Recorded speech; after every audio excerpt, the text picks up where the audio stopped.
Selamat malam. Ini adalah kisah tentang masa tua yang damai. Dalam perjalanan pulang kerja, saya bertemu dengan seorang wanita tunawisma yang cantik. Saya memberikan semua uang yang saya miliki dan bahkan jatah makan malam saya kepadanya. Namun, keesokan harinya di kantor, saya terpaku di tempat saat melihat seorang direktur utama wanita yang baru diangkat. Dia adalah wanita tunawisma yang saya temui kemarin. Pada akhir bulan Oktober, langit senja Jakarta menebarkan bayang-bayang panjang, dan panas yang belum sepenuhnya hilang masih menguap dari aspal. Campuran antara panas yang menyengat dan debu kota membuat saya hanya ingin segera sampai di rumah. Namun, perjalanan pulang hari ini terasa sangat jauh. Nama saya Budi Santoso, 23 tahun. Orang bilang ini adalah usia paling bersemangat dalam hidup. Tetapi penampilan saya saat ini tidak berbeda dengan rumput liar yang layu di pinggir jalan. Saya lulus kuliah dengan nilai yang cukup baik dan berpikir hidup akan terbentang luas begitu ijazah ada di tangan. Namun, kenyataannya, saya hanya berjuang dalam lingkaran masalah bertahan hidup. Saya bekerja sebagai anak magang di salah satu anak perusahaan kecil dari Nusantara Group. Nama Nusantara terdengar megah dan berwibawa. Tetapi posisi saya sebagai anak magang sangatlah menyedihkan.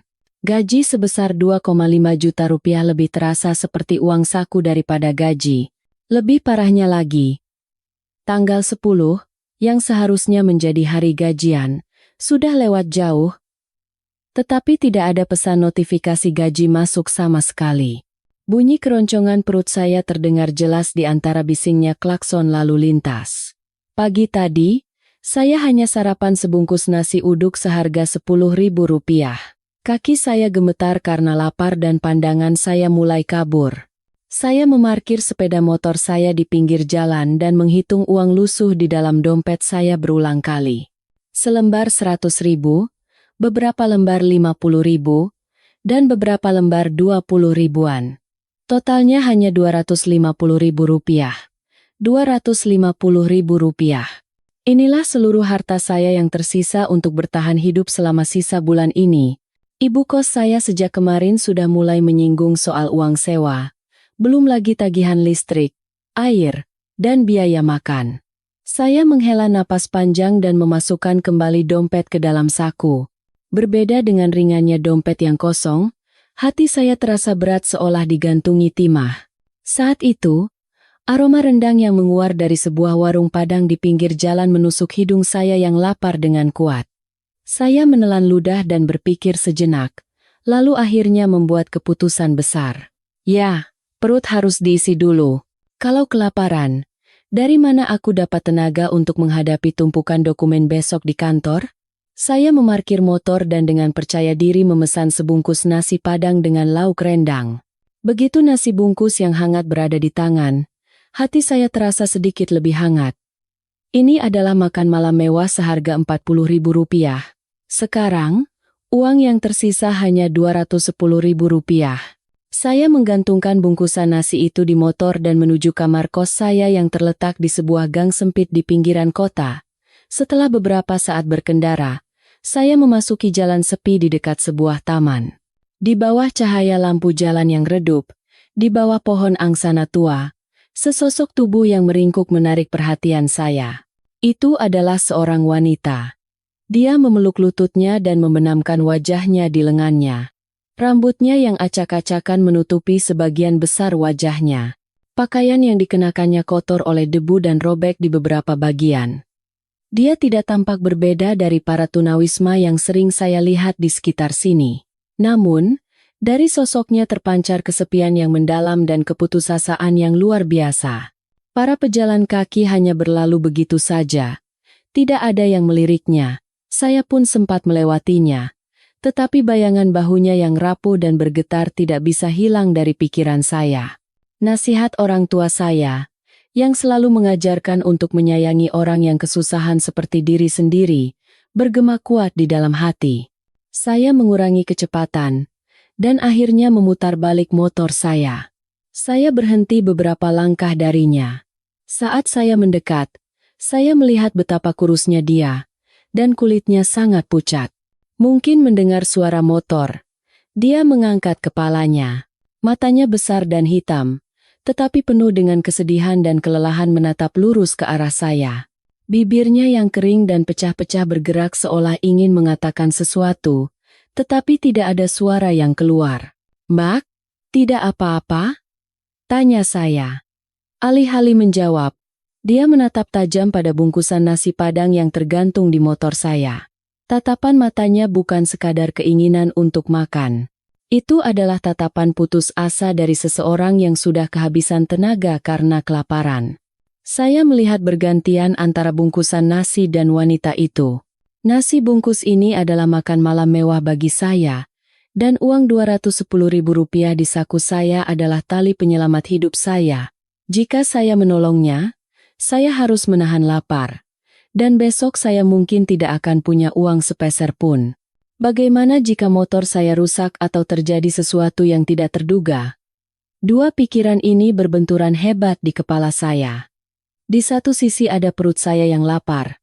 Di sisi lain ada rasa iba terhadap sesama manusia. Namun, melihat tangannya yang kotor dan gemetar, saya tidak tega untuk mengabaikannya. Dulu, keluarga saya di kampung sangat miskin. Bahkan satu ubi rebus pun harus dibagi untuk seluruh keluarga. Tetapi, ibu saya tidak pernah ragu memberikan segenggam beras kepada pengemis yang lewat di depan rumah. Ibu pernah berkata, "Kalau kita susah, orang lain bisa lebih susah lagi. Kalau kita bisa menolong, tolonglah, agar rezeki anak-anak kita lancar." Saya mematikan mesin, turun dari motor, dan menyodorkan bungkusan nasi Padang kepadanya sambil berkata, "Makanlah selagi masih hangat." Dia menatap saya. Ada kilatan keterkejutan di matanya yang gelap. Dengan ragu, dia mengulurkan tangan dan menerima nasi bungkus yang hangat itu. Dia membuka bungkusannya. Aroma rendang yang khas langsung menyebar. Tanpa memedulikan sopan santun, dia mulai makan dengan lahap, seolah sudah seminggu tidak makan. Anehnya, melihatnya makan, perut saya terasa kenyang. Saya kembali merogoh saku dan mengeluarkan dompet usang saya. Saya keluarkan semua sisa uang dan meluruskannya satu persatu. Rp210.000. Saya letakkan uang itu di tangannya yang sedang sibuk makan. Saya berpesan agar uang itu digunakan untuk menyewa penginapan murah agar dia bisa tidur di tempat yang hangat, bukan di jalanan yang dingin. Setelah mengatakan itu, meski tahu akan banyak kesulitan yang menanti besok, hati saya terasa lebih ringan. Saya berbalik dan hendak menaiki motor. Tiba-tiba, sebuah tangan kecil dan dingin memegang ujung baju saya. Sebuah suara yang lemah namun anehnya jernih memanggil saya. Ketika saya berbalik, dia sudah meletakkan nasi bungkusnya dan menatap saya dengan tatapan memohon. "Boleh saya ikut denganmu?" tanyanya. Saya tidak percaya dengan apa yang saya dengar dan terpaku di tempat. Saya bertanya kembali. Dia ingin pergi kemana? Dengan kepala tertunduk, dia bergumam, "Kemana saja boleh." Dia bilang tidak punya rumah dan KTP, jadi tidak ada penginapan yang mau menerimanya. Dia sangat takut harus bermalam di jalan. Saya menggaruk kepala, merasa bingung. Ini di luar dugaan saya. Menolong orang adalah satu hal, tetapi membawa seorang wanita asing dengan pakaian compang-camping ke kamar kos saya adalah masalah lain. Lingkungan tempat saya tinggal cukup padat, dan ibu kos saya terkenal galak. Namun, membayangkan sosoknya yang meringkuk ketakutan tadi, hati saya luluh kembali.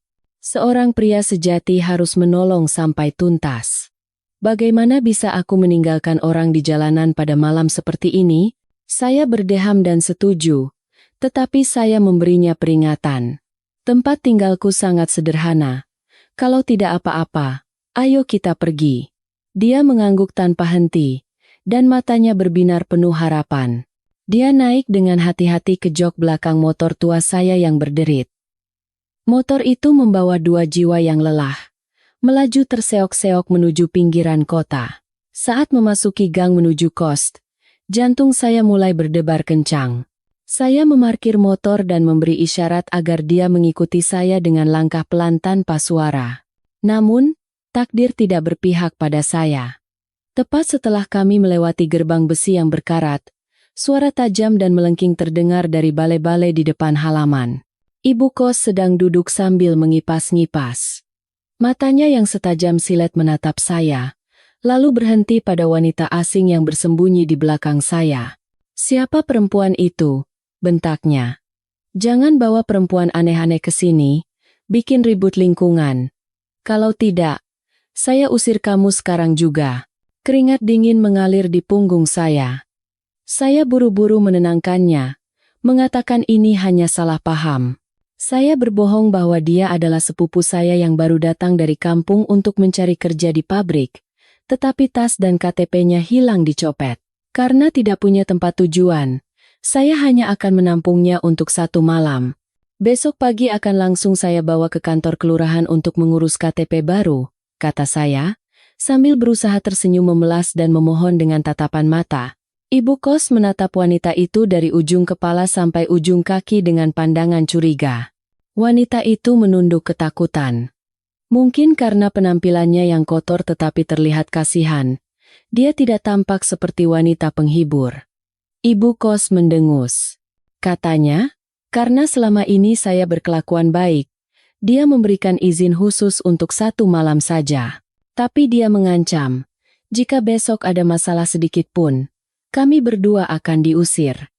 Dia juga tidak lupa mengingatkan, begitu gajian, langsung bayar uang sewa. Saya berulang kali mengucapkan terima kasih dan menghela napas lega seolah baru saja lolos dari hukuman mati. Dengan tergesa-gesa, saya memarkir motor di halaman dan membawanya naik ke kamar kos saya di lantai 2. Kamar saya hanya seluas sekitar 15 meter persegi. Atapnya dari seng. Jadi di siang hari terasa seperti oven, dan panasnya belum hilang sepenuhnya bahkan di malam hari. Di dalam kamar hanya ada sebuah kipas angin tua yang berderit, meja plastik yang salah satu kakinya lebih pendek, dan sebuah kasur tipis di lantai. Pakaian-pakaian tergantung berantakan di tali jemuran, dan buku-buku bertumpuk di salah satu sudut. Begitu pintu dibuka, bau apek khas kamar loteng langsung menyeruak. Saya merasa malu dan menggaruk kepala. "Maaf, kamarku berantakan begini. Mohon dimaklumi." Wanita itu masuk dan melihat sekeliling. Saya pikir dia akan mengerutkan kening atau menunjukkan raut tidak senang. Tapi dia tidak berkata apa-apa. Hanya berjalan ke sudut, meletakkan kantong plastik robeknya, lalu duduk di lantai. Dengan suara pelan, dia berkata, "Terima kasih." Saya menyalakan kipas angin dengan kecepatan paling tinggi. Kipas itu menderu, mengusir udara panas, tetapi juga menerbangkan debu. Melihat penampilannya yang kotor, saya menyarankannya untuk mandi. Lalu, saya mengobrak-abrik tumpukan pakaian saya dan mengeluarkan sebuah kaos putih polos yang warnanya sudah agak pudar dan celana pendek longgar bermotif bunga buatan ibu saya di kampung. Saya memberikan pakaian itu kepadanya. "Maaf, aku tidak punya pakaian wanita. Mungkin agak kebesaran. Tapi ini bersih. Pakailah dulu." Saat dia menerima pakaian itu, saya terkejut melihat tangannya yang tersembunyi di balik kotoran ternyata sangat putih dan halus. Dia menunduk mengucapkan terima kasih dan masuk ke kamar mandi dengan diam. Saya duduk sendirian di kamar. Perut saya masih keroncongan, tetapi pikiran saya kalut. Rasanya saya baru saja membawa masalah ke rumah. Tidak punya uang sepeser pun, dan entah bagaimana harus hidup besok. Namun, dipikir-pikir lagi, jika saya mengabaikan orang yang kesusahan, hati saya pasti tidak akan tenang. Ya sudahlah, pasti ada jalan. Bukankah orang bilang, seburuk apapun situasinya, pasti ada celah untuk keluar? Waktu berjalan lambat, dan suara air dari kamar mandi membuat ruangan yang sunyi terasa semakin hening. Saya bersandar di dinding, menatap langit-langit yang bernoda bekas rembesan air hujan. Saya berpikir, apakah besok harus meminjam uang beberapa ratus ribu dari teman? Tapi teman saya itu kondisinya tidak jauh berbeda dengan saya. Apakah dia punya uang untuk dipinjamkan? Sekitar 20 menit kemudian, terdengar suara sandal diseret di lorong, lalu pintu kamar berderit terbuka. Secara refleks, saya menoleh. Dan saya terpaku di tempat. Mulut saya ternganga, dan mata saya membelalak. Saya tidak bisa percaya dengan pemandangan di depan saya. Yang masuk ke kamar bukanlah wanita tunawisma lusuh tadi. Di hadapan saya berdiri seorang wanita dengan kulit putih dan mulus seperti telur rebus. Kaos polos longgar saya justru semakin menonjolkan kulit putihnya. Rambutnya yang basah tergerai hingga ke bahu, membingkai wajah ovalnya yang cantik seperti pahatan. Alis tebal dan hitam, bulu mata panjang dan lentik, hidung mancung, serta bibir merah dan penuh meski tanpa riasan. Walaupun mengenakan pakaian kampungan saya, dia memancarkan aura kecantikan yang anggun dan mewah yang luar biasa. Saya mengucek mata beberapa kali, berpikir mungkin saya berhalusinasi karena lapar. Jelas-jelas tadi dia adalah itik buruk rupa. Bagaimana bisa dalam sekejap berubah menjadi angsa yang begitu memesona? Wanita yang memperkenalkan dirinya sebagai Kirana itu, melihat saya menatapnya tanpa berkedip, wajahnya sedikit memerah. Dia menyibakkan rambutnya yang basah dan bertanya, "Kenapa melihatku seperti itu?" Saya terkejut dan buru-buru memalingkan muka. Wajah saya terasa panas. "Kamu sangat berbeda. Sampai aku tidak mengenalimu," dalih saya. Begitu Kirana masuk, aroma sabun mandi murah yang biasa saya pakai entah kenapa terasa begitu lembut dan menyenangkan dari tubuhnya. Dia duduk di ujung kasur tipis dan mengeringkan rambutnya dengan handuk kering. Ruangan yang sempit itu seketika terasa sesak. Saya meringkuk di sudut, tidak tahu harus berbuat apa. Malam yang larut. Seorang pria dan seorang wanita di dalam satu kamar sempit. Terlebih lagi, dua orang yang baru pertama kali bertemu. Situasi ini benar-benar sangat canggung. Tiba-tiba, Kirana menanyakan nama saya. "Budi?" Jawab saya singkat. Kirana menyebutkan namanya dan berterima kasih atas makan malam dan tempat tidurnya. "Kamu sepertinya orang yang baik," katanya. Saya tersenyum kecut. "Tidak perlu disebut orang baik. Aku hanya kasihan melihatmu." Saya bertanya padanya bagaimana dia bisa sampai dalam kondisi seperti itu, karena penampilannya sekarang sama sekali tidak terlihat seperti orang miskin. Kirana terdiam sejenak, dan matanya menyiratkan kesedihan. Dia menghela napas panjang dan berkata, "Ceritanya panjang, aku tidak ingin membicarakannya. Anggap saja aku baru mengalami kecelakaan." Lalu tiba-tiba, dia menoleh dan menatap lurus ke mata saya. Tatapannya tajam, tegas, dan bahkan terasa sedikit provokatif. "Apakah kamu punya pacar?" Saya tertegun oleh pertanyaan mendadak itu. "Mengurus diri sendiri saja sulit. Siapa yang mau pacaran denganku?" jawab saya. Kirana tersenyum tipis. Senyum yang begitu indah hingga bisa membuat orang lupa diri, tetapi juga senyum yang membuat bulu kuduk berdiri. Dia bergeser lebih dekat, dan aroma tubuhnya menyentuh wajah saya. "Jadilah suami saya," kata-katanya seperti petir yang menyambar telinga saya. Saya melompat seperti per. "Apa katamu? Kamu gila!" teriak saya. "Kita baru bertemu kurang dari 2 jam. Aku ini anak magang miskin. Dan kamu wanita entah dari mana. Bagaimana bisa bicara soal pernikahan? Ini tidak masuk akal." Kirana tetap tenang. Dia menatap saya dari ujung kepala sampai ujung kaki, seolah sedang menilai barang. "Saya serius. Saya butuh suami. Besok." "Kamu lajang. Saya juga lajang. Lagi pula, kamu sudah menyelamatkan saya. Ini namanya jodoh, kan? Menikah denganku tidak akan membuatmu rugi." Keringat dingin bercucuran di dahi saya meski kipas angin berputar kencang. Saya menolaknya.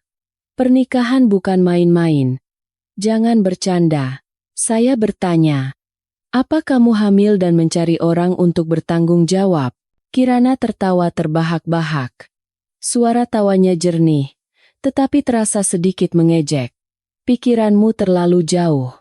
Aku tidak hamil, dan ini bukan penipuan." Dia berkata hanya akan menanyakan satu hal. Mau atau tidak? Saya menatap Kirana dengan bingung. Kepala saya berputar seperti gasing. Situasi aneh macam apa ini? Seorang wanita cantik jelita yang tadinya berpenampilan seperti gelandangan, muncul dan pada malam pertama pertemuan meminta orang miskin sepertiku untuk menjadi suaminya. Pasti ada yang tidak beres. Entah dia tidak waras. Atau ini adalah sebuah jebakan. Saya berusaha menenangkan diri. Saya tidak punya waktu untuk bermain rumah-rumahan denganmu, kata saya tegas. Cepat tidur saja. Besok aku antar ke kantor kelurahan untuk membantumu mencari keluargamu. Kirana bangkit dan mendekat. Tingginya hampir sejajar dengan telinga saya. Dia menatap lurus ke mata saya dan berkata dengan suara provokatif. Takut? Ya? Pria memang semuanya hanya omong besar. Di hadapan kesulitan, mereka lari. Saat dihadapkan pada hal yang asing, mereka takut. Kukira kamu pemberani saat membawaku ke sini. Ternyata hanya seorang pengecut. Harga diri saya terbakar. Saya seorang pemuda berusia 23 tahun. Meskipun miskin, saya tidak pernah tahu apa itu rasa takut. Bagaimana bisa saya tahan dihina dan diprovokasi oleh seorang wanita asing, terlebih di rumah saya sendiri? Saya menggeram. Siapa yang kau sebut pengecut? Aku tidak takut apapun. Aku hanya tidak ingin melakukan hal bodoh. Kirana mengangkat dagunya. Buktikan. Besok kita pergi ke KUA dan daftarkan pernikahan kita. Bisa? Tantangnya. Kalau kamu berani, aku berjanji akan menjadi istri yang baik, yang pandai memasak dan mencuci. Kalau tidak bisa, akui saja kalau kamu pengecut. Kata pengecut yang diucapkannya menyulut api dalam diri saya. Ditambah lagi, kecantikannya yang luar biasa dan aromanya yang lembut membuat akal sehat saya lumpuh. Dorongan masa muda dan harga diri semu seorang pria membuat saya tanpa sadar berkata, baik, ayo kita menikah. Siapa takut? Besok kita langsung ke KUA. Jangan menyesal. Teriak saya. Begitu kata-kata itu keluar, sedikit penyesalan muncul, tetapi nasi sudah menjadi bubur. Kirana tersenyum penuh kemenangan. Janji seorang pria lebih berharga dari emas. Pujinya. Besok pagi jam 7 kita berangkat, katanya, menegaskan. Setelah itu, dia dengan santai berbaring di kasur, menarik selimut tipis saya, lalu menutup mata dan tertidur pulas, meninggalkan saya yang terpaku di tengah ruangan. Hati saya terasa terbakar. Apa yang baru saja aku lakukan? Aku berjanji akan menikahi wanita asing? Malam itu, saya tidak bisa tidur. Saya duduk di sudut kamar, memeluk lutut sambil menatap Kirana yang tertidur lelap. Wajahnya saat tidur, berbeda dengan raut tajamnya tadi, terlihat begitu polos dan seperti malaikat. Saya terus bertanya pada diri sendiri, siapa dia sebenarnya? Mengapa dia memilihku? Ataukah ini yang dinamakan takdir? Keesokan paginya, tepat pukul 7, Kirana membangunkan saya. Entah sejak kapan dia bangun, tempat tidur sudah dirapikan dengan baik. Sayang. Bangun, katanya, memanggil saya sayang. Saya bangun dengan linglung seperti orang kehilangan akal, mencuci muka seadanya, dan mengeluarkan motor. Ibu kos yang sedang menyapu halaman melihat kami berdua. Pagi-pagi begini mau kemana? Kapan mau bayar uang sewa? Tanyanya. Saya menjawab, ada urusan sebentar Bu. Nanti pulangnya saya bayar. Kirana tersenyum cerah dan menyapa ibu kos. Kami mau ke KUA. Bu, mau daftar nikah. Mulut ibu kos ternganga, dan sapu di tangannya jatuh ke tanah. Saya ingin sekali bersembunyi di lubang tikus. Saya buru-buru menyalakan motor dan kabur secepat kilat. Proses di kantor catatan sipil berjalan dengan sangat cepat. Kirana mengeluarkan setumpuk dokumen yang tersimpan rapi dalam map plastik dari dalam kantong kreseknya yang robek, KTP, akta kelahiran, kartu keluarga, semuanya lengkap. Ternyata, dia sudah mempersiapkan semuanya. Nama Kirana Wijaya yang tertera di dokumen, nama yang indah dan berkelas, semakin meyakinkan saya bahwa dia bukan orang biasa. Bahkan setelah memegang surat nikah di tangan, saya masih merasa seperti sedang bermimpi. Saya menatap Kirana, yang kini secara hukum adalah istri saya. Ketika saya bertanya apa yang akan kami lakukan sekarang, Kirana dengan hati-hati memasukkan dokumen ke dalam tasnya dan menoleh ke arah saya. Tatapannya menjadi jauh lebih lembut. Tentu saja kita pulang. Kamu berangkat kerja. Aku di rumah memasak. Bukankah begitu seharusnya suami istri hidup? Saya menggaruk kepala dan menghela napas. Gajiku hanya 2,5 juta. Dan bulan ini bahkan belum dibayar. Kalau kamu ikut denganku, kamu hanya akan makan susah. Mungkin cuma makan bubur encer setiap hari. Aku tidak punya uang untuk membelikanmu makanan enak. Kirana menatap saya, lalu tiba-tiba mengulurkan tangan dan merapikan kerah kemeja saya yang kusut. Sentuhan lembut itu membuat jantung saya berdebar. Aku tahu. Jangan khawatir. Aku menikahimu bukan karena uang. Kata-kata Kirana itu entah mengapa membuat hati saya terasa hangat. Saya menyalakan mesin motor. Dalam perjalanan pulang ke kamar kos sempit bersama istri baru saya, pikiran saya dipenuhi kebingungan. Tetapi juga secerca harapan kecil akan masa depan yang bahkan tidak bisa saya bayangkan.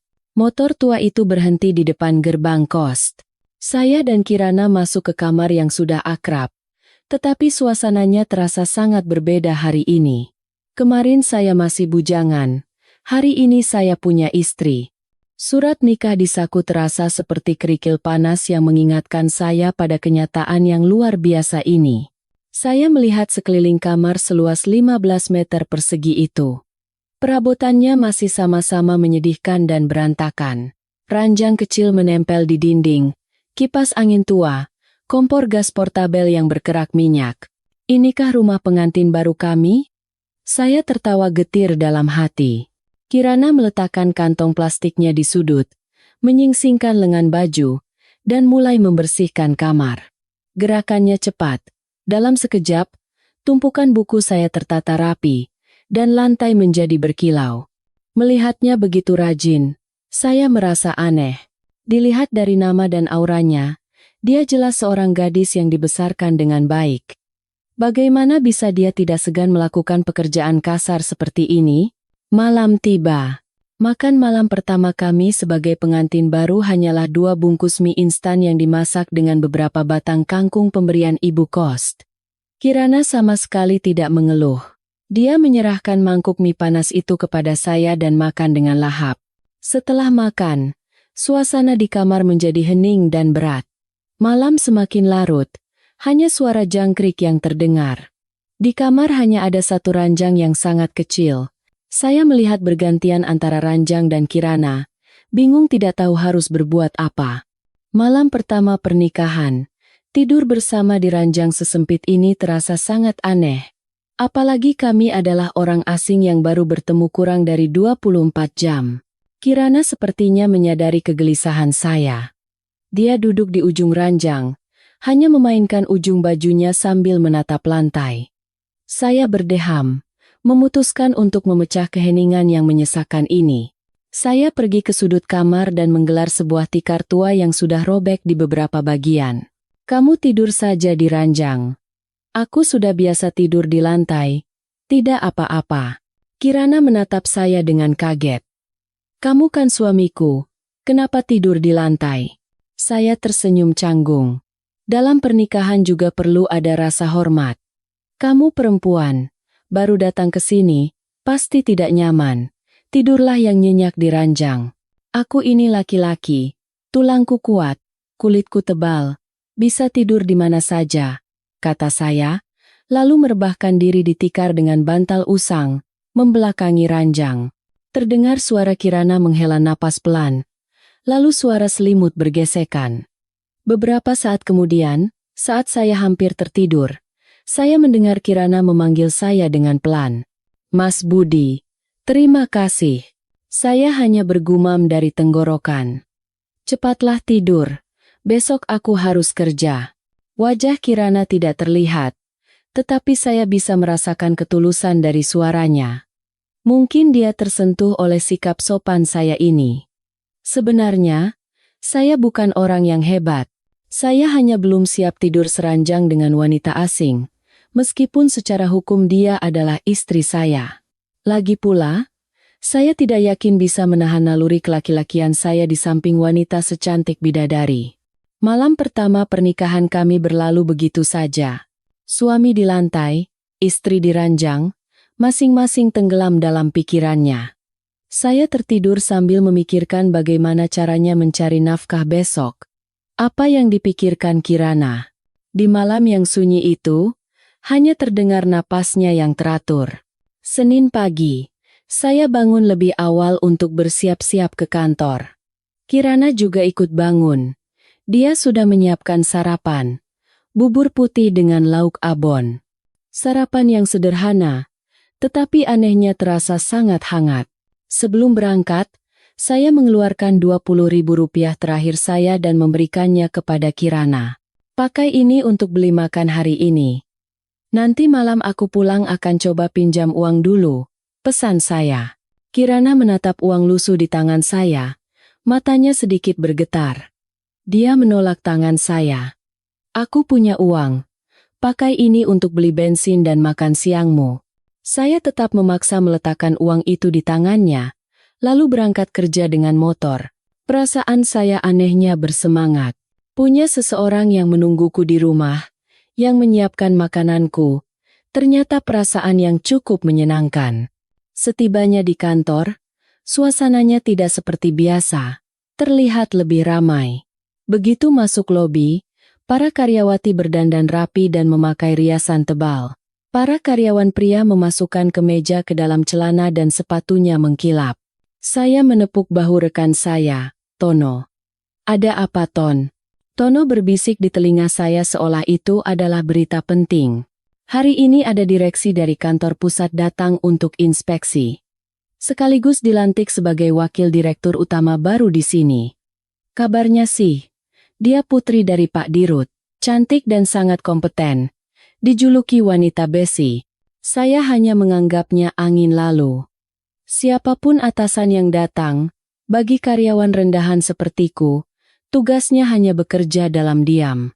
Saya kembali ke meja, menyalakan komputer, dan mulai merapikan data yang tertunda dari minggu lalu.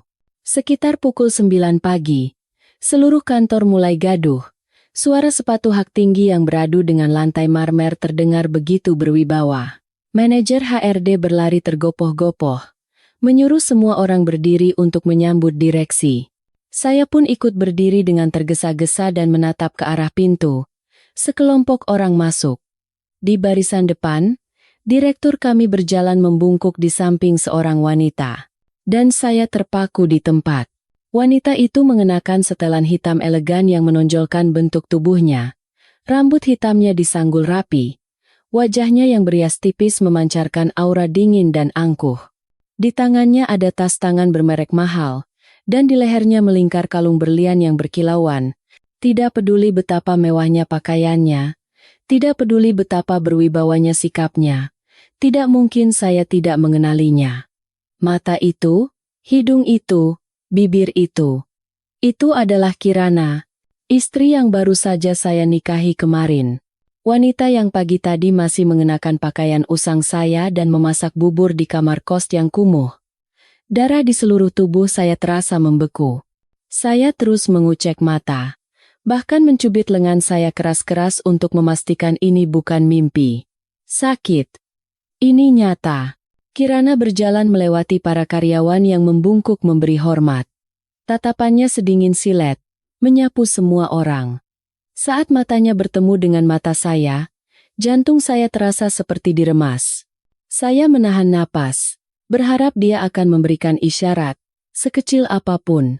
Mungkin anggukan, atau setidaknya raut terkejut. Tapi tidak. Kirana melewatiku seolah aku adalah manusia transparan. Tatapannya tidak goyah sedetik pun. Dia langsung masuk ke ruang rapat, meninggalkan jejak parfum mewah yang sangat berbeda dari aroma sabun murah di rumahku. Saya jatuh terduduk di kursi. Tangan dan kaki saya lemas, dan kepala saya kosong. Saya tidak bisa memproses informasi yang mengejutkan ini. Istriku seorang wakil direktur utama, putri dari pemilik Nusantara Group, lalu kenapa dia berpura-pura menjadi tunawisma? Kenapa dia memaksaku menikahinya?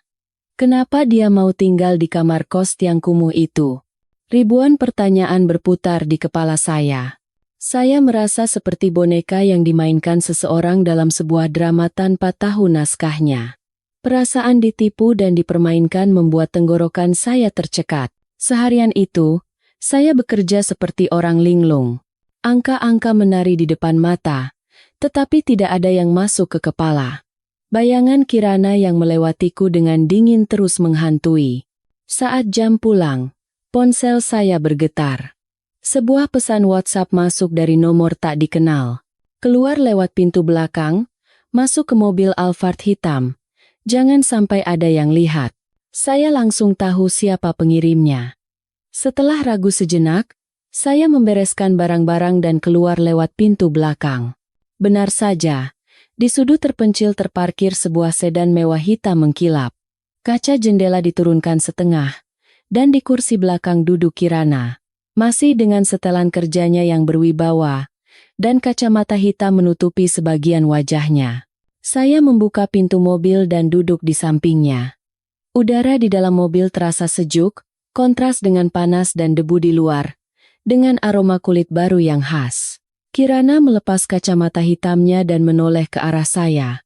Wajahnya yang sedingin es di kantor tadi sedikit melunak, digantikan oleh gurat kelelahan. Pasti kaget sekali, katanya. Saya tertawa hampa. Bukan cuma kaget, tapi syok. Aku tidak tahu kalau aku punya takdir menjadi suami wakil direktur utama Nusantara Group. Sebenarnya, permainan apa yang sedang kau mainkan? Kirana menghela napas dan memberi isyarat kepada sopir untuk jalan. Mobil meluncur dengan mulus di jalan raya. Ini bukan permainan. Semuanya terjadi karena terpaksa. Dia mengakui bahwa dia adalah putri pemilik grup. Alasan dia berpura-pura menjadi tunawisma dan menikahiku dengan tergesa-gesa adalah untuk menghindari perjodohan bisnis. Saya mendengarkan dalam diam, masih dengan perasaan bingung. Kirana menjelaskan bahwa ayahnya ingin memaksanya menikah dengan Dimas Prakoso, putra dari pemilik grup pesaing, untuk memperkuat aliansi bisnis. Dimas adalah pria hidung belang yang tidak segan menggunakan cara kotor. Baginya, lebih baik mati daripada menikah dengan Dimas. Satu-satunya cara untuk membatalkan pertunangan yang dijadwalkan minggu depan adalah dengan menikah secara sah dengan orang lain sebelum hari itu tiba. Lalu, kenapa harus aku? Orang miskin yang tidak punya apa-apa. Kirana menatap lurus ke mata saya. Terdengar ketulusan yang langka dalam tatapannya. Karena kamu orang baik. Di kota yang keras ini, tidak banyak orang yang mau menguras isi dompetnya untuk menolong orang asing. Aku butuh suami yang aman, yang tidak akan mengincar hartaku. Dan saat itu, kamu adalah pilihan yang paling sempurna. Saya tersenyum getir. Jadi, aku ini hanya tamengmu, begitu? Kirana tidak menyangkal. Dia mengeluarkan sebuah map dari tas kerjanya dan meletakkannya di atas pangkuan saya. Kontrak pernikahan. Kita akan berperan sebagai suami istri selama 1 tahun. Di kantor, kita adalah atasan dan bawahan, hubungan kita harus dirahasiakan. Di rumah, kita harus bersikap seperti pasangan biasa untuk mengelabui ayahku dan Dimas. Setelah 1 tahun, ketika semua sudah tenang, kita akan bercerai. Saat itu, aku akan memberimu kompensasi berupa uang yang cukup untuk membeli rumah, mobil, dan memulai usaha. Saya memegang map itu. Tulisannya menari-nari di depan mata. Hak dan kewajiban tertulis dengan jelas. Jumlah kompensasinya mencapai miliaran rupiah. Uang yang bahkan tidak pernah berani saya impikan seumur hidup. Harga diri saya sebagai seorang pria terluka parah. Rasanya seperti saya adalah barang yang diberi harga dan diperjualbelikan. Namun, memikirkan kondisi saya saat ini, memikirkan biaya pengobatan ibu saya yang sakit di kampung, dan memikirkan masa depan saya yang suram, saya kembali ragu. Benar-benar hanya 1 tahun? Tanya saya. Kirana mengangguk tegas. Tepat 1 tahun. Selama itu, biaya hidup akan aku tanggung. Kamu tidak perlu khawatir soal uang lagi. Tapi, Kerahasiaan harus dijaga. Jika sampai bocor, kontrak ini batal. Saya menarik napas dalam-dalam dan mengambil pulpen. Suami kontrak selama 1 tahun, dengan imbalan masa depan. Baiklah, anggap saja ini pertaruhan hidup. Saya menandatangani kontrak itu. Tangan saya gemetar, tetapi goresan tanda tangan saya tegas. Kirana tersenyum lega melihat tanda tangan saya. Terima kasih atas kerjasamanya, katanya. Sekarang, kita ke kosmu untuk mengambil barang.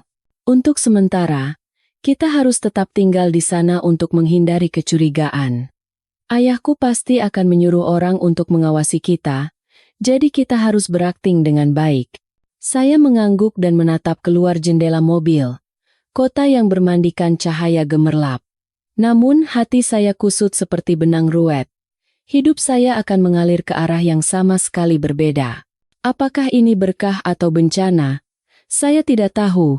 Selama beberapa hari berikutnya, hidup saya terasa terbelah dua. Siang hari, saya adalah anak magang rendahan yang meringkuk di sudut kantor, bahkan tidak berani bernapas dengan benar setiap kali wakil direktur yang dingin dan berwibawa itu lewat. Malam hari, saat kembali ke kamar kos sempit, saya harus berhadapan dengan istri kontrak yang angkuh itu. Kirana menepati janjinya. Dia tidak bersikap seperti nona besar. Dia tetap memasak, mencuci piring, dan mencuci baju. Terkadang dia canggung, memecahkan piring atau cuciannya kurang bersih dari deterjen. Tetapi perlahan saya mulai terbiasa dengan kehadirannya. Kami tidur di kamar yang sama, tetapi tetap menjaga jarak. Saya di lantai, dia di ranjang. Percakapan kami sebagian besar tentang pekerjaan atau berita terkini, dan terkadang ada keheningan yang aneh di antara kami. Untuk melupakan rasa rendah diri dan tekanan dari status istri saya bekerja seperti orang gila. Saya ingin membuktikan bahwa saya bukan orang yang bergantung pada wanita, melainkan orang yang benar-benar punya kemampuan. Saya ditugaskan di tim proyek pemasaran produk baru. Ketua timnya adalah Ibu Larasati, seorang wanita berusia awal 30-an, cantik, modis, dan sangat kompeten. Berbeda dengan Kirana yang dingin dan menjaga jarak, Ibu Larasati sangat ramah dan perhatian pada bawahannya. Melihat saya sebagai anak baru yang sering lembur, dia sering menghampiri, menanyakan kabar, dan mengajari saya pekerjaan dengan ramah. Mas Budi, kamu rajin sekali. Ya, katanya sambil menepuk bahu saya. Tapi jangan terlalu diforsir. Jaga kesehatan selagi muda. Suatu kali, saya membuat kesalahan dalam laporan dan dimarahi habis-habisan oleh kepala bagian di depan semua orang. Saya menunduk malu. Saat itu, Ibu Larasati maju membela saya. Dia kan baru mulai kerja, wajar kalau masih canggung. Semua orang pernah berbuat salah, yang penting adalah sikap mau memperbaikinya. Setelah itu, dia memanggil saya ke ruangannya dan dengan lembut menunjukkan bagian yang salah serta cara memperbaikinya. Kebaikan dan perhatiannya menjadi penghiburan besar bagi saya di tengah kehidupan kantor yang aneh dan penuh tekanan ini. Gosip mulai menyebar di kantor. Para karyawati yang suka bergosip berbisik-bisik bahwa Ibu Larasati naksir saya, si anak muda. Mereka bilang saya beruntung, baru masuk kerja sudah jadi anak emas atasan. Saya hanya tersenyum dalam hati. Bagi saya, Ibu Larasati adalah seperti kakak dan guru yang saya hormati. Suatu hari saat makan siang, saya sedang makan sendirian di kantin perusahaan. Kirana lewat bersama rombongannya dan melirik sekilas ke arah saya yang duduk sendirian di sudut. Ada sedikit rasa iba di matanya. Tetapi dia segera memalingkan muka dengan dingin dan berlalu. Saya menelan nasi yang terasa hambar. Hati saya perih. Saat itu, Ibu Larasati datang membawa nampan dan duduk di seberang saya. Makan sendirian nggak bosan? Boleh saya duduk di sini? Tanyanya sambil tersenyum cerah. Saya buru-buru mengangguk. Silakan Bu. Ibu Larasati mengambil sepotong paha ayam dari nampannya dan meletakkannya di piring saya. Makan yang banyak biar kuat. Kamu kurus sekali. Laki-laki itu harusnya sedikit berisi biar gagah. Perhatian yang begitu alami itu membuat saya salah tingkah. Dari kejauhan, Kirana yang sedang berbicara dengan rekannya tiba-tiba berhenti. Dia menoleh ke arah kami. Tatapannya yang setajam silet terpaku pada paha ayam di piring saya, lalu beralih ke senyum cerah Ibu Larasati. Untuk pertama kalinya sejak kami menikah, saya melihat percikan emosi aneh di mata Kirana. Bukan sikap dingin, bukan pula rasa iba. Itu adalah sesuatu yang mirip dengan cemburu. Kandaranes problem Scott. Saya pura-pura tidak lihat, menunduk dan melanjutkan makan, tetapi ada sedikit kegembiraan muncul di hati saya. Ternyata, istri kontrakku yang agung itu peduli juga dengan perasaan suami kontraknya ini.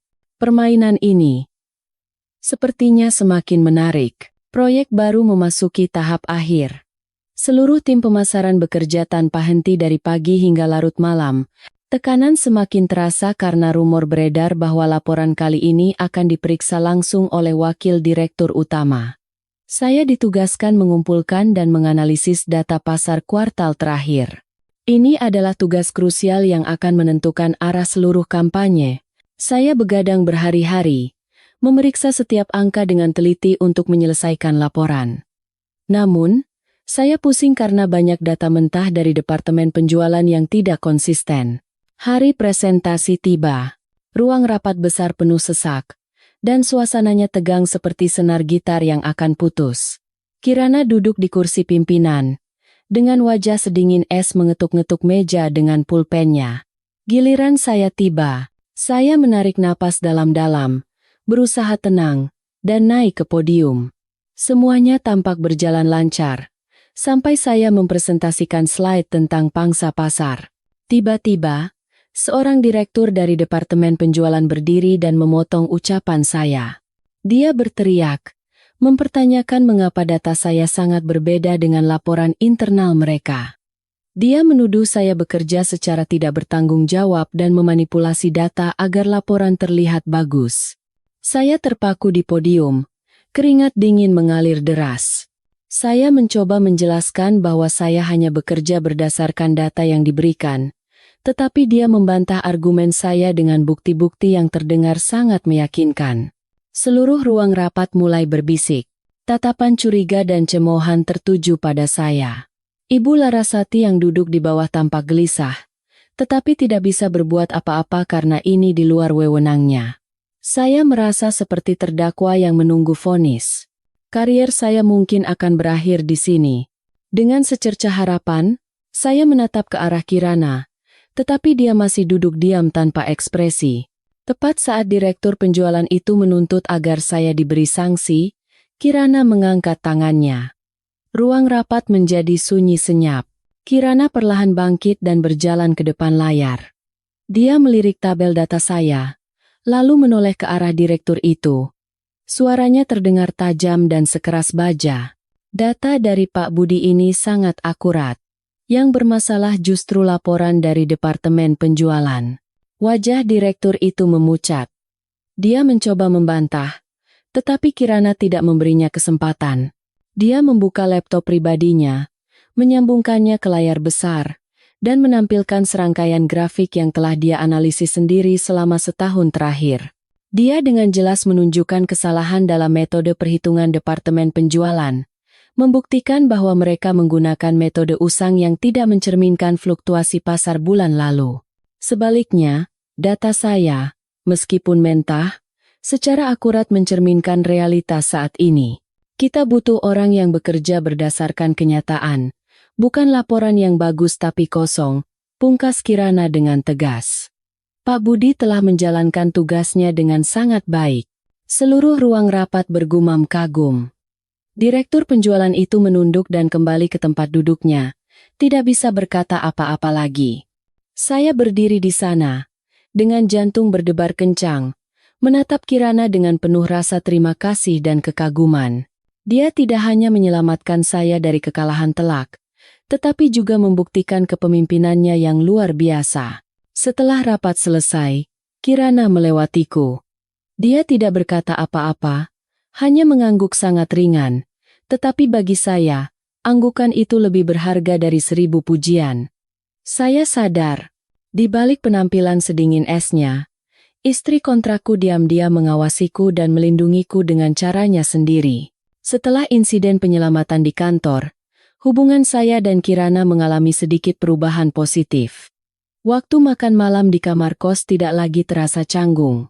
Kirana sesekali bertanya tentang pekerjaan saya. Gaya bicaranya masih seperti atasan, tetapi tatapannya jauh lebih lembut. Suatu malam, saya pulang terlambat karena lembur. Gang menuju kos gelap gulita, hanya diterangi oleh cahaya remang dari tiang listrik di ujung gang. Saat saya baru saja berbelok, saya melihat sebuah mobil sport merah mencolok hampir memblokir seluruh jalan. Saya mengerutkan kening. Siapa yang membawa mobil mewah seperti ini ke lingkungan kumuh ini? Semakin dekat, di bawah cahaya lampu jalan, saya melihat dua orang sedang berdebat sengit. Salah satunya adalah istri saya, Kirana. Yang satu lagi adalah seorang pria berpakaian necis. Setelan putih. Jam tangan emas berkilauan di pergelangan tangannya. Saya mematikan mesin motor dan mengendap-endap untuk mendengar percakapan mereka. Pria itu berbicara dengan nada mengejek dan menghina. Kirana, kenapa kau menyiksa dirimu di kandang ayam seperti ini? Kau ini nona besar. Mau pamer kesusahan pada siapa? Kirana bersedekap dengan dingin. Ini bukan urusanmu. Jangan ganggu hidupku dan cepat pergi. Pria itu tertawa sinis dan mencoba memegang tangan Kirana. Sudah cukup keras kepalanya. Batalkan saja pernikahan konyol ini dan kembalilah padaku. Suami kontrakmu itu pasti orang miskin yang kau bayarkan? Dilihat dari tempat tinggalnya saja sudah ketahuan kelasnya. Darah saya mendidih. Ternyata, dia adalah Dimas Prakoso, si anak konglomerat sombong yang diceritakan Kirana. Beraninya dia datang ke sini, menghina istriku, dan meremehkanku. Saya menurunkan standar motor dan berjalan keluar dari kegelapan. Saya melempar tas kerja saya ke tanah, mendekat, dan merangkul bahu Kirana, menariknya erat ke sisi saya. Istriku biar aku yang urus. Ini bukan urusanmu. Cepat pergi dari depan rumahku, kata saya dengan jelas. Dimas dan Kirana sama-sama terkejut. Dimas menatap saya dari atas ke bawah dengan pandangan menghina. Siapa kau ini? Oh, si suami kontrak legendaris itu. Penampilanmu seperti gembel. Beraninya kau menyuruhku pergi? Saya balas menatapnya tanpa gentar sedikit pun. Meskipun penampilanku seperti ini, setidaknya kepribadianku bersih. Lebih baik daripada kau yang berpakaian necis tapi mengganggu istri orang. Ini rumahku. Tamu tak diundang silakan pergi. Wajah Dimas memerah padam. Dia hendak menyerang saya. Tetapi ragu melihat tatapan tajam saya dan sikap dingin Kirana. Dia menunjuk wajah saya. Awas kau. Akan kuberi pelajaran sopan santun, ancamnya. Lalu, dengan amarah yang tidak tertahan, dia masuk ke mobil sportnya, menderungkan mesin, dan pergi, meninggalkan kepulan asap knalpot. Saya melepaskan tangan dari bahu Kirana dan menatapnya. Kirana berdiri di sana, menatap saya lekat-lekat. Di matanya, tidak ada lagi sikap dingin yang biasa, melainkan keterkejutan dan sedikit rasa terima kasih. Kamu tidak takut pembalasannya? Dia orang dari keluarga yang sangat berkuasa. Saya mengambil tas saya dan membersihkannya dari debu sambil tersenyum getir. Kalau takut, aku tidak akan maju. Dihina tidak apa-apa, tapi aku tidak tahan kalau istriku yang dihina. Meskipun hanya istri kontrak, tetap saja istri. Sebagai laki-laki, kalau tidak bisa melindungi istri sendiri, itu namanya pengecut. Kirana tidak berkata apa-apa dan berjalan lebih dulu masuk ke rumah. Tapi saya melihat sudut bibirnya sedikit terangkat, membentuk senyuman. Malam itu, udara di kamar kos terasa jauh lebih hangat dari biasanya. Proyek itu sukses besar, penjualan meroket, dan jajaran direksi sangat puas. Untuk merayakan kemenangan, Ibu Larasati mengusulkan acara makan-makan untuk seluruh tim. Semua orang bersorak gembira. Lokasinya adalah sebuah restoran barbeque di tepi sungai. Angin sepoi-sepoi bertiup, dan gelas minuman terus diisi ulang. Saya sebenarnya tidak kuat minum, tetapi karena terlalu senang dan terus didesak oleh rekan-rekan, saya minum apapun yang disodorkan. Tidak lama kemudian, kepala saya pusing, wajah saya memerah, dan kaki saya sempoyongan. Ibu Larasati yang duduk di sebelah saya melihat saya mabuk dan merawat saya dengan ramah. Dia menyeka keringat saya dan membersihkan wajah saya dengan handuk basah yang dingin. Sikapnya sangat alami, tetapi di mata orang-orang yang juga mabuk, terlihat sedikit mencurigakan. Mereka mulai menggoda saya dan Ibu Larasati. Karena terlalu mabuk, saya hanya tertawa-tawa dan meletakkan kepala di atas meja. Ibu Larasati melihat saya dan membantu saya berdiri. "Ayo kita cari angin segar. Nanti masuk angin. Aku pesankan taksi biar kamu pulang duluan." Ibu Larasati memapa saya keluar dari restoran. Saya berjalan terhuyung-huyung, bersandar sepenuhnya di bahunya. Aroma parfumnya yang kuat menusuk hidung, membuat saya semakin pusing. Tepat pada saat itu, sebuah sedan mewah hitam berhenti dengan decitan ban tepat di depan kami. Pintu mobil terbuka, dan seorang wanita keluar. Kirana. Dia mengenakan gaun hitam yang memesona, tetapi wajahnya sedingin es. Aura membunuh yang dipancarkannya seolah membekukan udara di sekitarnya. Restoran yang tadinya ramai mendadak hening. Semua orang mengenali wakil direktur utama mereka. Kirana berjalan cepat ke arah kami. Dia menatap tajam tangan Ibu Larasati yang melingkar di pinggang saya. Matanya menyipit berbahaya. "Bu Larasati, terima kasih sudah menjaga karyawan saya. Sekarang, biar saya yang membawanya," kata Kirana dengan dingin. Ibu Larasati terpaku dan melepaskan tangannya dari saya. Dia tampak bingung dan memberi hormat pada Kirana. Kirana tidak menggubrisnya, langsung menarik lengan saya ke arahnya. Karena mabuk, saya terhuyung dan jatuh ke pelukan Kirana. Dia melingkarkan lengannya di pinggang saya, memeluk saya erat. Gerakannya sangat posesif. Dia menoleh ke arah Ibu Larasati dan para karyawan di dalam restoran yang mulutnya ternganga. Lalu dengan jelas dia mengumumkan, "Suami saya mabuk. Saya permisi membawanya pulang dulu. Silakan lanjutkan pestanya. Malam ini, saya yang traktir." Suasana di restoran meledak. Wakil direktur utama baru saja menyebut anak magang miskin itu suami. Berita ini lebih mengejutkan daripada berita perusahaan bangkrut. Ibu Larasati berdiri mematung, wajah cantiknya pucat pasi. Dan saya, dalam keadaan mabuk, merasakan aroma yang jauh lebih akrab dan menenangkan daripada parfum Ibu Larasati. Saya menyandarkan kepala di bahu Kirana, dan bergumam, "Sayang." Kirana memasukkan saya ke mobil dan membanting pintunya. Mobil melesat menembus malam, meninggalkan puluhan pasang mata yang terbelalak kaget. Udara di dalam mobil terasa menyesakan. Kirana duduk diam menatap keluar jendela, tetapi saya bisa merasakan amarah yang bergejolak di dalam dirinya. Sesekali, dia mencubit lengan saya dengan keras. "Aduh," keluh saya. "Kenapa, sih?" Kirana mengertakkan gigi. "Biar sadar. Siapa suruh minum sampai mabuk berat dan membiarkan perempuan lain memelukmu? Apa kau tidak memikirkan harga diri istrimu?" Saya tertawa konyol. Entah kenapa karena pengaruh alkohol, istriku yang dingin ini terlihat sangat menggemaskan. Dia cemburu. Dia cemburu karena aku. Setibanya di kos, Kirana dengan susah payah memapa saya naik ke lantai 2. Dia melempar saya ke atas ranjang. Hari ini, secara istimewa, saya boleh tidur di ranjang. Dengan amarah yang belum reda, dia mengambil handuk hangat dan menyeka wajah saya, sambil terus mengomel. "Dasar bodoh, playboy. Dikasih perhatian sedikit saja langsung senang. Aku benci sekali padamu." Saya hanya menikmati perawatan yang kasar namun penuh perhatian itu. Alkohol membuat saya 100 kali lebih berani dari biasanya. Melihat wajah Kirana yang memerah karena marah, saya merasakan emosi yang kuat dan tak tertahankan. Saat Kirana hendak bangkit, saya dengan cepat menarik pergelangan tangannya. Kirana kehilangan keseimbangan dan jatuh di atas dada saya. Wajah kami menjadi sangat dekat.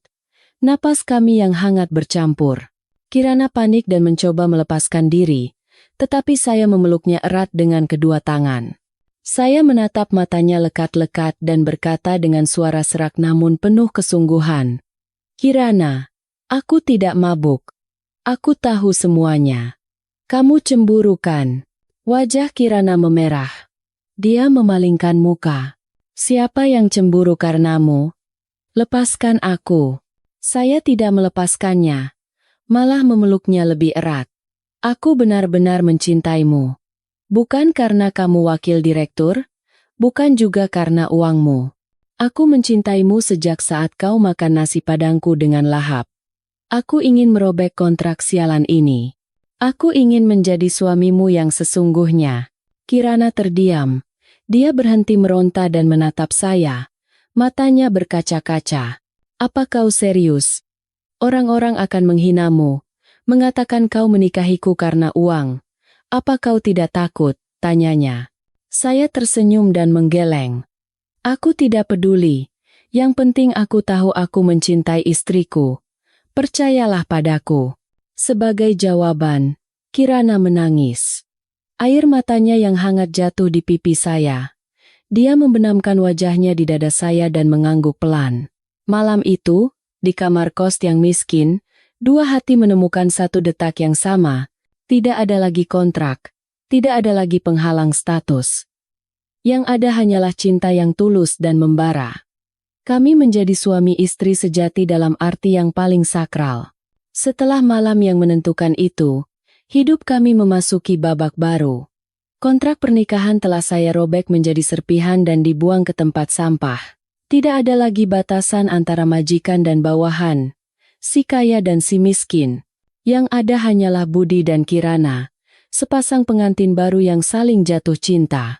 Di kantor, kami tetap profesional, tetapi tatapan mata kami satu sama lain sudah penuh dengan cinta. Setelah pulang kerja, Kirana lebih suka naik di jok belakang motor tua saya daripada di mobil Alphard mewahnya. Dia, yang dulunya seorang putri manja, kini senang memeluk pinggang saya erat-erat, menyusuri gang-gang sempit, dan jajan tteokbokki dan es krim di pinggir jalan. Melihat Kirana tertawa riang dan matanya berbinar karena kebahagiaan sederhana, saya semakin mencintainya.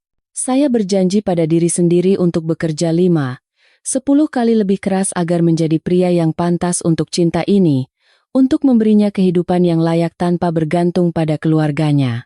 Namun, hari-hari bahagia tidak berlangsung lama, dan cobaan datang lebih cepat dari yang saya duga.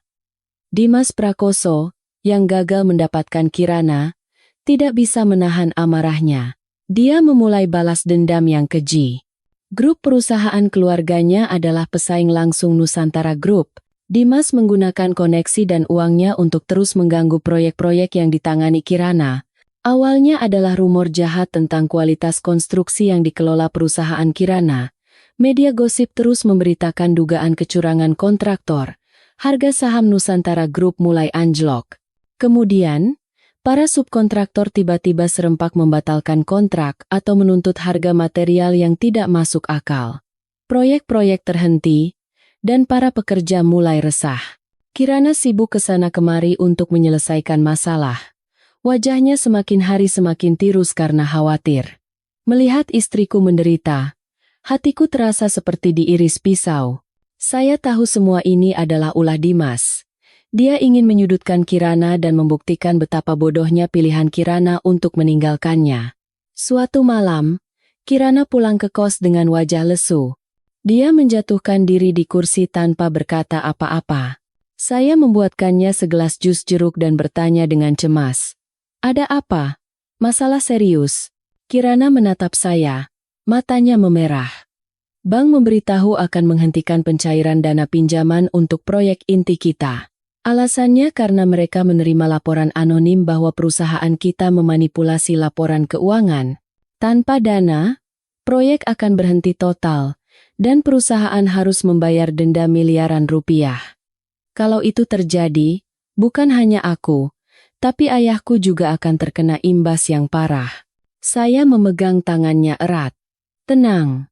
Kalau kita benar, kita tidak perlu takut. Kita menjalankan bisnis dengan jujur. Untuk apa takut dengan fitnah mereka? Kirana menggeleng putus asa. Kamu tidak tahu. Dunia bisnis itu medan perang. Dan kebenaran ada di pihak yang kuat. Keluarga Dimas punya kekuasaan besar. Mereka bahkan sudah menyuap orang dalam bank. Kali ini, sepertinya akan sangat sulit untuk bertahan. Melihatnya, yang biasanya kuat dan tegar, menjadi begitu lemah dan tak berdaya, saya tahu saya tidak bisa lagi hanya berdiam diri. Saya memeluknya dan berbisik di telinganya. Jangan khawatir. Ada aku di sini. Aku tidak akan membiarkan siapapun menyakitimu. Aku janji. Apakah benar jika suami istri bersatu, lautan pun bisa dikeringkan? Situasi semakin memburuk. Dewan Direksi mengadakan rapat darurat untuk meminta pertanggungjawaban Kirana. Faksi penentang yang diam-diam didukung oleh Dimas memanfaatkan kesempatan ini untuk menyerangnya habis-habisan. Mereka menuduh Kirana, karena masalah pribadi, telah membuat mitra penting marah dan menyebabkan kerugian besar bagi grup. Pagi itu, saya mengambil cuti untuk menemani Kirana ke kantor pusat. Kirana melarangku. Kamu mau apa di sana? Hanya akan membuat masalah semakin rumit. Aku bisa menyelesaikannya sendiri. Saya berkata dengan tegas. Aku suamimu. Aku harus ada di sisimu saat kau kesulitan. Percayalah padaku. Kirana akhirnya setuju dengan enggan. Kami masuk ke ruang rapat besar yang dipenuhi puluhan pasang mata curiga. Ketegangan terasa mencekik. Seorang pemegang saham tua memukul meja dan berteriak, "Wakil Direktur Kirana, segera jelaskan. Kenapa proyek yang berjalan lancar ini bisa sampai menemui jalan buntu? Apakah ini karena dendam pribadimu dengan Tuan Dimas sehingga kau mengorbankan kepentingan perusahaan?" Kirana berdiri, berusaha menjaga ketenangannya, dan menjelaskan bahwa ini adalah praktik persaingan tidak sehat dari perusahaan pesaing. Dia bilang sedang mencari sumber pendanaan baru, tetapi suaranya tenggelam oleh teriakan penolakan. Mereka menuntut pemecatannya dan menuntutnya bertanggung jawab atas kerugian. Dimas juga ada di sana, dengan status sebagai perwakilan mitra strategis. Sebenarnya, dia datang untuk menonton. Dia duduk menyilangkan kaki, tersenyum penuh kemenangan melihat Kirana yang terpojok. Saya duduk di barisan paling belakang, mengamati semuanya. Saya tahu, saat ini penghiburan verbal tidak ada gunanya. Yang dibutuhkan adalah bukti yang meyakinkan. Saya menarik napas dalam-dalam, berdiri, dan meminta izin untuk berbicara. Semua mata di ruang rapat tertuju pada saya. Dimas tertawa mengejek. "Siapa kau ini mau bicara di sini?" "Hanya seorang anak magang." Saya tidak peduli dengan kata-katanya. Saya berjalan lurus ke podium dan mencolokkan USB yang sudah saya siapkan ke komputer. "Bapak-bapak dan ibu-ibu sekalian," kata saya dengan tenang, "saya adalah staf dari Wakil Direktur Kirana, dan orang yang selama ini melacak data pasar secara langsung. Saya punya bukti bahwa kesulitan yang dihadapi perusahaan saat ini bukan karena kurangnya kemampuan manajerial Wakil Direktur, melainkan karena sabotase yang disengaja dari pihak luar." Di layar muncul serangkaian grafik dan data terperinci yang telah saya kumpulkan dan analisis selama berhari-hari. Saya menunjukkan kebetulan-kebetulan aneh seperti kenaikan harga material yang tidak normal, dan pembatalan kontrak serentak oleh subkontraktor yang waktunya tepat bersamaan dengan saat Dimas menyebarkan rumor. Terutama, saya memutar rekaman percakapan antara sekretaris Dimas dan seorang pemilik subkontraktor yang tidak sengaja saya rekam saat melakukan survei lapangan. Isinya adalah perintah untuk menekan harga agar proyek Kirana gagal. Ruang rapat menjadi sunyi senyap. Meskipun rekamannya agak berisik, isi percakapan yang terdengar jelas kata demi kata membuat wajah Dimas menjadi pucat pasi. Para pemegang saham mulai berbisik-bisik, dan tatapan curiga beralih dari Kirana ke Dimas. Saya melanjutkan dengan mempresentasikan solusi krisis berdasarkan analisis data yang sebenarnya. Rencana saya detail, realistis, dan menunjukkan visi strategis yang tajam hingga para ahli veteran pun mengangguk setuju. Menutup presentasi, saya menatap lurus ke arah Dimas dan berkata, persaingan adalah motor kemajuan. Tetapi persaingan yang licik hanya akan menunjukkan kelemahan dan kepengecutan diri sendiri. Kirana menatap saya, matanya penuh dengan keterkejutan dan kebanggaan. Dia tidak pernah membayangkan bahwa suaminya yang pendiam dan penurut ini bisa bersinar begitu cemerlang di saat-saat genting. Meskipun tidak bisa menyelesaikan semua masalah seketika, presentasi saya membalikkan keadaan. Para pemegang saham setuju untuk memberi Kirana lebih banyak waktu untuk membereskan situasi, alih-alih langsung memecatnya. Dimas meninggalkan ruang rapat dengan marah, tidak lupa melemparkan tatapan penuh kebencian ke arah saya. Berita tentang rapat itu dan kisah Kirana yang menikah dengan karyawan rendahan menyebar dengan cepat, dan akhirnya sampai ke telinga orang yang paling berkuasa. Ayah Kirana, Pak Wijaya, sang direktur utama.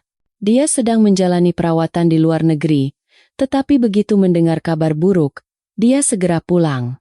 Setibanya di bandara, dia langsung memanggil Kirana ke rumah utama. Saya ingin ikut, tetapi Kirana melarang. Ayah sedang sangat marah. Kalau kau ikut, masalahnya akan semakin besar. Tunggu saja di rumah. Saya terpaksa menunggu dengan cemas di kamar kos. Waktu terasa berjalan sangat lambat. Kediaman utama diselimuti ketegangan. Pak Wijaya duduk di kursi malasnya. Wajahnya memerah. Tangannya yang memegang surat nikah yang baru saja dibawa oleh asistennya gemetar. Dia memukul meja dan berteriak, Kirana, kau sudah gila. Anakku yang kubesarkan seperti putri, penerus grup ini, kenapa kau menikah dengan gelandangan tidak jelas seperti itu? Apa kau sengaja ingin membuatku marah? Kirana berlutut di lantai, matanya berkaca-kaca, tetapi suaranya tetap tegas. Ayah, maaf sudah membohongi ayah, tapi aku mencintainya. Mas Budi adalah orang yang baik. Tidak seperti pria lain yang mendekatiku karena uang. Dia tulus mencintaiku. Pak Wijaya tertawa getir. Baik? Apa kebaikan bisa membuatmu kenyang? Di masyarakat ini, tanpa uang dan kedudukan, cinta itu perasaan yang paling murah. Lihat saja, apa gunanya dia untukmu? Hanya membawa masalah dan aib bagi keluarga ini. Dia dengan dingin memberikan ultimatum. Sekarang, aku berikan kau dua pilihan. Pertama, segera ceraikan dia. Aku akan mengirimmu ke luar negeri sebentar dan menganggap semua ini tidak pernah terjadi. Kedua, jika kau tetap memilihnya, segera keluar dari rumah ini. Semua jabatanmu akan dicopot, semua rekening bankmu akan dibekukan, dan hak warismu akan kuambil. Kau bukan lagi anakku. Kirana menatap ayahnya yang dihormatinya, hatinya terasa hancur. Dia tahu ayahnya menyayanginya dan melakukan ini demi kebaikannya menurut cara ayahnya.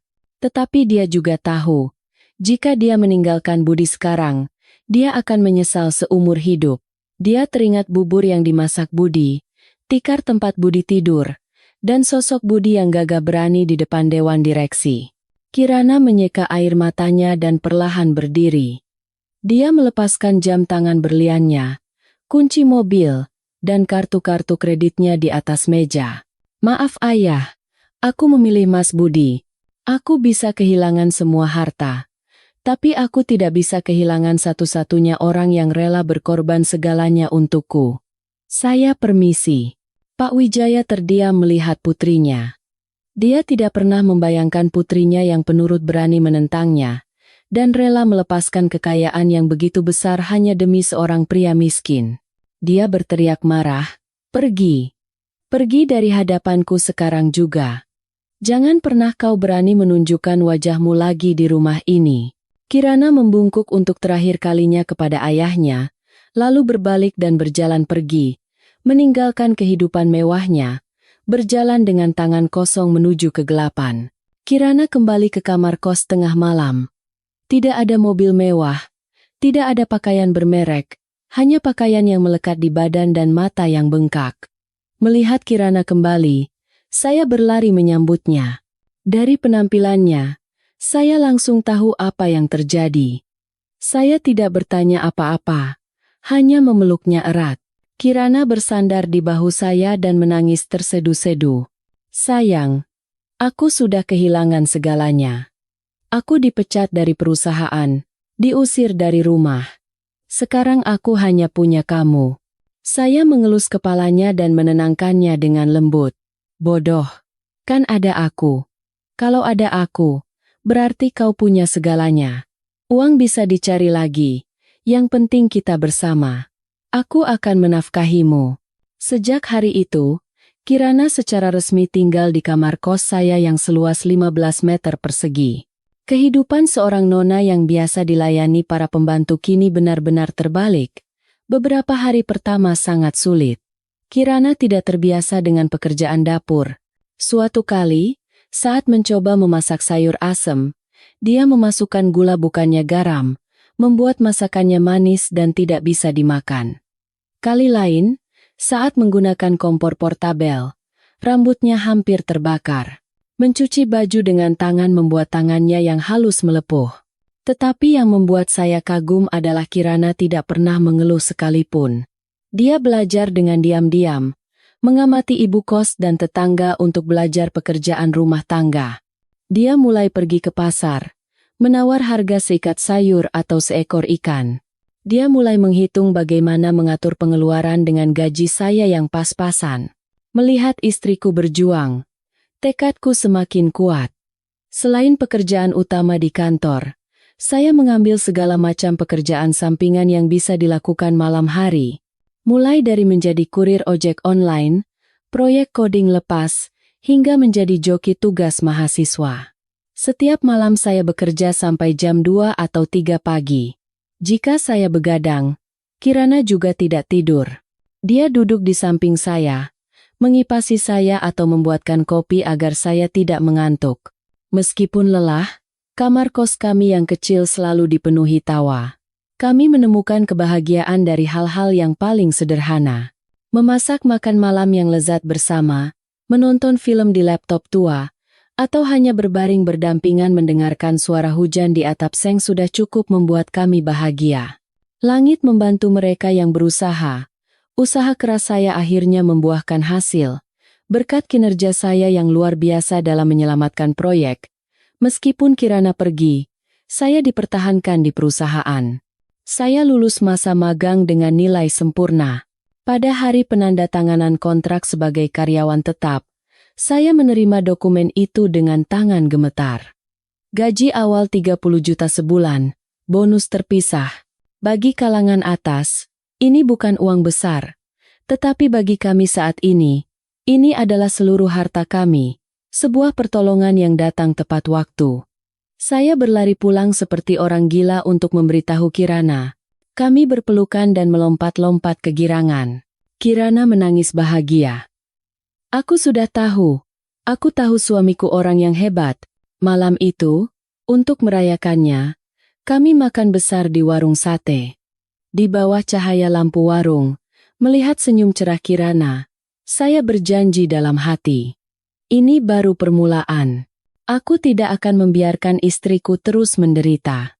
Aku akan merebut kembali semua yang seharusnya dia miliki dengan tangan dan otakku sendiri. Kegembiraan itu hanya sesaat. Saya menerima telepon dari nomor tak dikenal. Di seberang sana, terdengar suara dingin dan berwibawa. Dia memperkenalkan diri sebagai asisten Pak Wijaya. Pak Wijaya ingin bertemu dengan saya.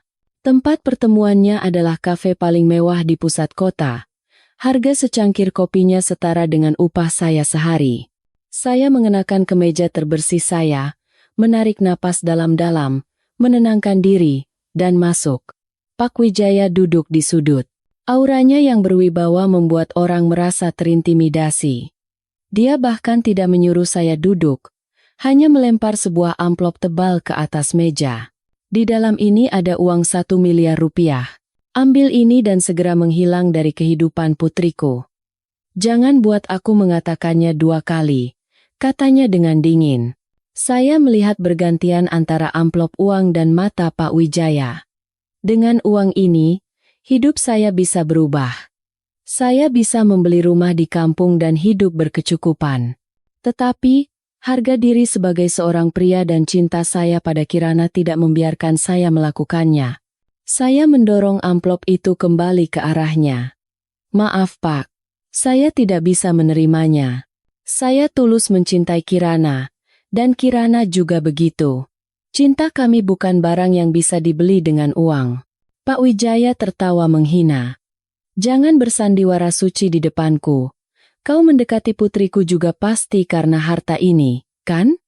Aku tahu akal-akalan orang sepertimu. Saat ketegangan memuncak, pintu kafe terbuka. Kirana berlari masuk dengan tergesa-gesa. Ternyata dia diam-diam mengikuti saya karena khawatir. Kirana berlari dan berdiri di depan saya, menatap ayahnya dengan tatapan memohon. Ayah, jangan paksa dia. Mas Budi bukan orang seperti yang ayah pikirkan. Pak Wijaya berteriak marah. Minggir kau, anak bodoh. Apa kau tidak lihat kalau dia mendekatimu hanya karena uang? Kirana memegang tangan saya erat dan berkata dengan suara gemetar namun tegas. Dia mengungkapkan rahasia yang selama ini disimpannya. Ayah, ingat tidak? 3 tahun lalu ayah memberikan beasiswa kepada seorang mahasiswa miskin yang berprestasi. Orang itu adalah Mas Budi. Aku sudah mengenalnya sejak saat itu. Selama beberapa tahun terakhir, aku diam-diam mengamati betapa kerasnya dia berjuang. Saat aku berpura-pura menjadi tunawisma, itu bukan kebetulan. Aku sengaja mencarinya untuk memastikan apakah dia masih punya hati yang baik seperti dulu, dan dia tidak mengecewakanku. Saya dan Pak Wijaya terdiam. Saya samar-samar ingat pernah melihat seorang wanita berdiri di samping Pak Wijaya saat acara penyerahan beasiswa. Saya tidak pernah menyangka itu adalah Kirana. Ternyata takdir sudah mengikat kami sejak lama. Pak Wijaya terdiam. Tatapannya goyah. Dia menatap saya lekat-lekat untuk waktu yang lama, lalu mendengus dingin, mengambil amplop uang, dan pergi. Sebelum pergi, dia meninggalkan satu kalimat. Akan kulihat berapa lama cinta suci kalian itu bertahan. Meskipun dia belum menerima kami, saya tahu ada sedikit perubahan dalam hatinya. Setidaknya, dia tahu saya bukan pria tidak tahu malu. Nusantara Group berada dalam krisis. Serangan Dimas semakin hari semakin ganas. Dia menyebarkan rumor bahwa Nusantara Group melakukan penggelapan pajak, dan pada saat yang sama berkolusi dengan beberapa pejabat korup untuk melakukan pemeriksaan pajak menyeluruh pada semua proyek Pak Wijaya. Harga saham anjlok, para mitra berbalik, dan bank mulai menagih utang. Pak Wijaya, karena terlalu syok dan khawatir, jatuh sakit dan dilarikan ke UGD. Mendengar ayahnya sakit, Kirana menangis hingga matanya bengkak, tetapi tidak berani menjenguk karena takut ayahnya akan semakin tertekan. Dia hanya bisa mengintip dari luar pintu kamar rumah sakit dengan hati hancur. Kembali ke kos, Kirana benar-benar hancur. Saya memeluknya dan berkata dengan tegas, "Kita tidak bisa hanya duduk diam dan menerima ini. Kita harus melawan." Kirana mengangkat kepala. "Bagaimana? Kita tidak punya apa-apa. Bagaimana kita bisa melawan kekuasaan keluarga Dimas?" Saya tersenyum dan menenangkannya. Sepandai-pandainya tupai melompat, pasti akan jatuh juga. Kalau keluarga Dimas selama ini berbisnis dengan cara kotor, pasti ada celahnya. Aku akan menemukannya. Malam itu, kamar kos kecil kami berubah menjadi markas komando darurat. Saya mengerahkan semua pengetahuan dan keterampilan analisis data saya. Kirana memanfaatkan pemahamannya tentang sistem keuangan dan koneksi lamanya. Kami begadang, membedah satu persatu laporan keuangan publik perusahaan pesaing, membandingkan, dan mencari kejanggalan. Saya juga diam-diam menghubungi Ibu Larasati. Meskipun dia bekerja di anak perusahaan, jaringan informasinya sangat luas. Dia setuju untuk membantu mengumpulkan bukti tambahan dari mantan karyawan perusahaan Dimas yang dipecat secara tidak adil. Setelah 3 hari 3 malam, mata kami menghitam dan tubuh kami sangat lelah, tetapi akhirnya kami menemukan petunjuk penting. Itu adalah sistem perusahaan cangkang yang didirikan Dimas untuk manipulasi harga dan penggelapan pajak. serta bukti suap untuk memenangkan tender proyek pemerintah. Saya bersorak. Ketemu. Ini dia titik lemahnya. Kirana melihat tumpukan dokumen di tangan saya. Matanya berbinar penuh harapan. Dia memeluk saya erat dan berbisik, "Terima kasih, sayang. Kamu adalah penyelamat keluarga kita." Keesokan harinya, setumpuk dokumen berisi bukti kejahatan grup perusahaan Dimas dikirim secara anonim ke lembaga penegak hukum dan media-media besar. Pada saat yang sama, salinannya juga diletakkan di atas meja ruang rapat Dewan Direksi Nusantara Group, tepat sebelum pemungutan suara untuk pemecatan Pak Wijaya. Berita itu meledak seperti bom. Aset grup perusahaan Dimas dibekukan untuk penyelidikan. Dimas dan ayahnya dipanggil untuk pemeriksaan darurat. Harga saham perusahaan pesaing anjlok drastis. Pak Wijaya, meskipun terbaring di ranjang rumah sakit, langsung sadar begitu mendengar berita itu. Dia segera memberikan instruksi jarak jauh untuk menggunakan bukti-bukti itu untuk menuntut balik perusahaan pesaing, menuntut ganti rugi, dan memulihkan nama baik Nusantara Group. Keadaan berbalik dalam sekejap. Nusantara Group tidak hanya lolos dari krisis, tetapi juga berhasil merebut pangsa pasar dari perusahaan pesaing yang sedang runtuh. Setelah badai berlalu, Pak Wijaya memerintahkan untuk menyelidiki siapa yang mengirimkan dokumen penyelamat itu. Penelusuran sumber data mengarah ke sebuah alamat IP dari kamar kos kecil di pinggiran kota. Pak Wijaya terdiam. Dia menyadari segalanya. Di saat dia paling putus asa, saat seluruh dunia memunggunginya, putri yang diusirnya dan menantu yang diremehkannya adalah satu-satunya yang menyelamatkannya. Suatu sore di akhir pekan, sedan mewah Pak Wijaya berhenti di ujung gang kos. Pak Wijaya, yang terlihat lebih kurus setelah sakit parah, turun dari mobil dengan tongkat. Saya dan Kirana yang sedang memasak di dapur mendengar ketukan pintu dan berlari keluar. Melihat ayahnya, Kirana menangis dan berlari memeluknya. Pak Wijaya juga tidak bisa menahan air mata dan menepuk-nepuk punggung putrinya. Dia menatap saya. Di matanya tidak ada lagi kesombongan atau sikap dingin. Yang ada adalah penyesalan dan rasa hormat. Dia mendekat, meletakkan tangannya di bahu saya, dan berkata dengan suara rendah, "Saya salah. Saya minta maaf pada kalian berdua. Terima kasih tidak meninggalkan keluarga ini. Kamulah pria yang benar-benar pantas untuk putriku." Makan malam hari itu, meskipun di kamar kos yang sempit, terasa luar biasa hangat. Pak Wijaya memuji sayur asem buatan Kirana, yang rasanya sudah jauh lebih enak, lebih lezat dari hidangan mewah manapun. Dia menyatakan akan membawa kami berdua pulang ke rumah utama dan menawarkan saya untuk bekerja di kantor pusat. Saya menatap Kirana. Dari senyum bahagia yang merekah di bibirnya, saya tahu, cobaan telah berakhir, dan pelangi telah muncul. 1 tahun kemudian, hidup kami kembali seperti semula, tetapi jauh lebih cemerlang. Saya, bukan karena koneksi melainkan karena kemampuan, diangkat menjadi wakil kepala tim proyek di grup. Kirana juga kembali ke posisinya sebagai wakil direktur utama, bahu-membahu dengan saya memimpin kapal bernama Nusantara. Kami pindah ke sebuah apartemen mewah di dekat pusat kota agar lebih mudah ke kantor. Namun, di akhir pekan, kami masih sering mengunjungi lingkungan kos lama, tempat kenangan terindah kami tersimpan, untuk menyapa ibu kos dan tetangga lama. Hari ini adalah ulang tahun pernikahan kami yang pertama. Saya diam-diam memesan makan malam romantis di atap gedung tertinggi di kota. Di bawah cahaya lilin dan alunan musik merdu, saya mengangkat gelas untuk bersulang demi istriku yang luar biasa.